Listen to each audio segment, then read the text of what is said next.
propose une balade au cœur du Pilat sur un sentier pas comme les autres. C'est un parcours artistique réalisé à l'initiative du Musée d'Art Moderne de Saint-Étienne par les élèves du lycée agricole de Saint-Genès-Malifaux.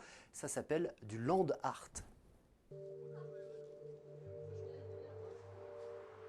Imaginer, user de brins d'osier et de branches de noisetier et surtout s'inspirer des créations du Musée d'Art Moderne de Saint-Étienne, tel est le défi lancé à 150 élèves des lycées agricoles de Rhône-Alpes. Là, c'est des gens qui font de l'aménagement paysager, qui travaillent le végétal ou l'animal. Et là, aujourd'hui, on leur demande de faire un peu autre chose. Ils ont une compétence et on la valide dans un autre domaine.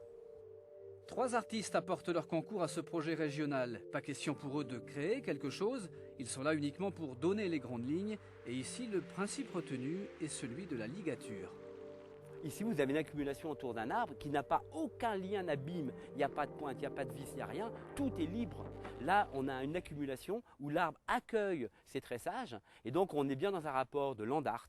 Et les élèves ont vraiment compris ça. Et ils ont une sensibilité évidente. Et malgré le terrain inconnu, les élèves ont rapidement tiré profit des lieux. Ça représente un cône, donc en forme de cône, avec des pommes de pin à l'intérieur. Donc voilà, avec de l'osier autour pour tenir le tout. On n'imaginait pas, quand on rentre dans un lycée agricole, de participer à des projets comme ça, quoi.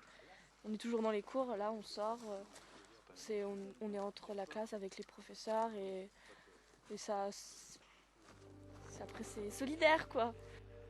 Visible par tous à quelques pas de Saint-Genès-Malifaux, ce parcours art, nature et création s'étale sur un peu plus d'1 kilomètre, à découvrir au pas du parfait promeneur.